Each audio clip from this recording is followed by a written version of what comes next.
ಲವ್ವೇ ಏನೀಗ? ಲವ್ವ ನೀನು ನನ್ನ ಏನೋ ಲವ್ ಮಾಡಕ್ ಗುಂಡ್ಗೆ ಬೇಕು ಅಂತಿದ್ದೆ, ಸಾಕಾ ಇಲ್ಲ ಇನ್ನೂ ಬೇಕಾ? ಏನ್ ಮೆಂಟ್ಲ ನೀನು? ನಾನ್ ಯಾವಾಗ ನಿಂಗ್ ಹೇಳಿದ್ದೆ ಲವ್ ಮಾಡಕ್ ಗುಂಡ್ಗೆ ಬೇಕು ಅಂತ? ಲವ್ ಮಾಡಕ್ ಬೇಕಾಗಿರೋದು ಮೀಟ್ರು, ಗುಂಡ್ಗೆ ಇರೋ ಗಂಡ್ಸ್ ಮಾತ್ರ ಲವ್ ಮಾಡ್ಬೇಕು, ಇಲ್ದಿದ್ರೆ ಮುಚ್ಕೊಂಡ್ ಮನೆ ಬಿದ್ದಿರ್ಬೇಕು. ಅವತ್ತು ಮಧ್ಯ ರಸ್ತೆ ನಿಂತ್ಕೊಂಡು ಲವ್ ಮಾಡಕ್ ಗುಂಡ್ಗೆ ಬೇಕು ಅಂತ ಅವ್ರ ಅಪ್ಪನ ಎದುರು ಮಾನ ಮರ್ಯಾದೆ ಕಳೆದ್ಬಿಟ್ಟಲ್ಲ. ಅವ್ನ ಯಾರು ಗೊತ್ತಾ? ನನ್ ಫ್ರೆಂಡು. ಪಾಪ ಅವಮಾನ ತಡಿಲಾರ್ದೆ ಊರೇ ಬಿಟ್ಟುಂಟದ ಅವನು.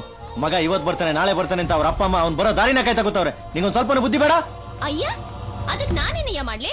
ಅವ್ನ್ ಹಿಂದೆ ಬಿದ್ದ ಐ ಲವ್ ಯು ಅಂದ ತಕ್ಷಣ ಒಪ್ಕೋಬೇಕಾಗಿತ್ತಾ? ನೀವು ಪೋಸ್ ಕೊಡದೆ ಹುಡುಗರು ಸುಮ್ನೆ ನಿಮ್ ಹಿಂದೆ ಬಿದ್ದು ಬಿಡ್ತಾರಾ? ಹಲೋ, ನಾನ್ ಯಾವತ್ತೂ ಅವನಿಗೆ ಪೋಸ್ ಕೊಟ್ಟಿಲ್ಲ. ಫಸ್ಟ್ ಆಫ್ ಆಲ್ ಅವನಿಗೆ ಡೈರೆಕ್ಟ್ ಆಗಿ ಬಂದು ಐ ಲವ್ ಯು ಅಂತ ಹೇಳಕ್ಕೆ ಮೀಟ್ರಿಲ್ಲ, ಅದಕ್ಕೆ ಲವ್ ಮಾಡಕ್ ಗುಂಡ್ಗೆ ಬೇಕು ಅಂದಿದ್ದು. ಪ್ರಪಂಚದಲ್ಲಿ ಪ್ರತಿದಿನ ಕೋಟ್ಯಾಂತರ ಹುಡುಗರು ಹುಡುಗಿರಿಂದ ಅಲಿತಾನೆ ಇರ್ತಾರೆ, ಒಬ್ರಲ್ಲ ಒಬ್ರು ಪ್ರಪೋಸ್ ಮಾಡ್ತಾನೆ ಇರ್ತಾರೆ. ಹಂಗ ಅನ್ಬಿಟ್ಟು ನಿನ್ನಂಗೆ ನಿನಗ್ ಗುಂಡ್ಗೆ ಇದೆಯಾ ನಿನಗ್ ಗುಂಡ್ಗೆ ಇದೆಯಾ ನಿನಗ್ ಗುಂಡ್ಗೆ ಅಂತ ಕೇಳ್ಕೊಂಡು ಯಾರು ಲವ್ ಮಾಡಲ್ಲ. ಹಂಗಂತ ಹೇಳಿ ಪ್ರಪೋಸ್ ಮಾಡಿದವ್ರನ್ನೆಲ್ಲ ಅಷ್ಟ್ ಈಸಿಯಾಗಿ ಯಾವ ಹುಡುಗಿರು ಒಪ್ಕೊಳ್ಳಲ್ಲ. ನಮ್ಗೆ ನಮ್ ಲೈಫ್ ಪಾರ್ಟ್ನರ್ ಹೀಗೆ ಇರ್ಬೇಕು ಅಂತ ಆಸೆ ಇರುತ್ತೆ, ಕನ್ಸಿರುತ್ತೆ. ಓಹೋ, ಹಂಗಾದ್ರೆ ಪರಪ್ನಗರದಲ್ಲಿ ಸುಮಾರು ಜನ ಹಳೆ ಪಂಟ್ರಗಳೆಲ್ಲ ಅವ್ರೆ, ಅವ್ರಿಗೆಲ್ಲ ಗುಂಡ್ಗೆ ಐತೆ, ಎಲ್ರು ಫೀಲ್ಡ್ ಅಲ್ಲಿ ಅವ್ರೆ, ಡೈಲಿ ಮಚ್ಚಿಟ್ಕ ಹೊಡೆದಾಡ್ತಾರೆ. ಇವರೆಲ್ಲ ಗುಂಡ್ಗೆ ಇರೋರೆ ಮನೆ ಮುಂದೆ ಬಂದು ನಿಂತ್ಕೊಂಡು ಬಾ ಲವ್ ಮಾಡು ಅಂತಾರೆ. ಮಾಡ್ತೀಯಾ? ಯಾವ್ದೇ ಹುಡುಗ ಬಂದು ಫಸ್ಟ್ ಐ ಲವ್ ಯು ಹೇಳಿದ್ರೆ ಥ್ಯಾಂಕ್ಸ್ ಹೇಳದ್ ಕಲೀರಿ. ಯಾಕಂದ್ರೆ ಒಬ್ರಿಗೊಬ್ರು ಎಷ್ಟೇ ಪರಿಚಯ ಇದ್ರು 10 ರೂಪಾಯಿ ಕೊಡೋಕು ಹಿಂದೆ ಮುಂದೆ ನೋಡೋ ಈ ಕಾಲದಲ್ಲಿ ನಿಮ್ ಕುಲ ಗೋತ್ರ ಜಾತಕ ಏನು ಗೊತ್ತಿಲ್ಲದೆ ಮನ್ಸ ಕೊಟ್ಟಿರ್ತಾರ ನೋಡು, ಅದಕ್ಕೆ ಥ್ಯಾಂಕ್ಸ್ ಹೇಳಿ ಅನ್ನೋದು. ಪ್ರೀತಿ ಅಂದ್ರೆ ಗುಂಡ್ಗೆ ಅಲ್ಲ,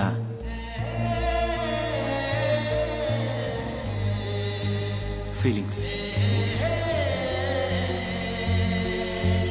ಅದೇ ನನ್ಗೆ ಅಂತ ಯಾರೋ ಒಬ್ಳಿದಾಳೆ, ಬರ್ತಾಳೆ, ಸಿಗ್ತಾಳೆ ಅಂತ ಕಾಯ್ತಾ ಇದೆಯಲ್ಲ ಅವಳು. ಸಿಗ್ತಾಳೆ. ಈ ಭೂಮಿಲಿ ಕಳ್ದೋಗಿರೋರ್ನ ಹುಡುಕ್ಬೋದು, ಕಾಣ್ದಿರೋರ್ನ ಹುಡುಕ್ಬೋದು, ಇಲ್ದಿರೋರ್ನ ಎಲ್ಲಂತ ಹುಡುಕ್ತಿಯಾ? ನೀನವಳ ಒಂದ್ಸಲನು ನೋಡಿಲ್ಲ, ಮಾತಾಡ್ಸಿಲ್ಲ, ಎಲ್ಲಿದ್ದಾಳೆ ಅಂತ ಮೊದ್ಲೇ ಗೊತ್ತಿಲ್ಲ. ಬೈ ಚಾನ್ಸ್ ಅವಳು ಏನಾದ್ರೂ ಸಿಕ್ಕಿದ್ರು ಇವಳೆ ಅಂತ ನಿಂಗೆ ಹೆಂಗ್ ಗೊತ್ತಾಗತ್ತೆ? ಅದ್ ನಿಂಗೆ ಅರ್ಥ ಆಗಲ್ಲ. ಫೀಲಿಂಗ್ಸ್ ನಂಗೆ ಅರ್ಥ ಆಗ್ತಿದೆ. ನಾನೆಲ್ಲೋ ಇದ್ದೆ, ನೀನೆಲ್ಲೋ ಇದ್ದೆ. ಅನ್ಎಕ್ಸ್ಪೆಕ್ಟೆಡ್ ಆಗಿ ನಿನ್ ಫ್ರೆಂಡ್ ಮೂಲಕ ನಾವಿಬ್ರು ಮೀಟ್ ಆದ್ವಿ. ಆಗ ನನ್ನ ಹಿಂದೆ ನೀನ್ ಬಂದೆ, ಈಗ ನಾನೇ ನಿನ್ ಹಿಂದೆ ಬಿದ್ದಿದ್ದೀನಿ. ಇದನ್ನೇ ಲವ್ ಅನ್ನೋದು. ನೀನ್ ಕಾಯ್ತಾ ಇರೋ ಹುಡುಗಿ ನಾನೇ ಅಂತ ನಿಂಗೆ ಅನ್ಸ್ತಿಲ್ವಾ? ಈ ಭೂಮಿ ಮೇಲೆ ನನ್ನನ್ ಬಿಟ್ಟು ಬೇರೆ ಯಾರಿರೋಕ್ಕೂ ಚಾನ್ಸೇ ಇಲ್ಲ.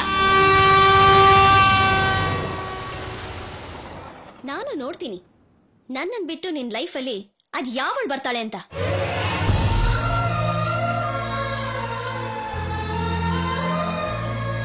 ಹಲೋ,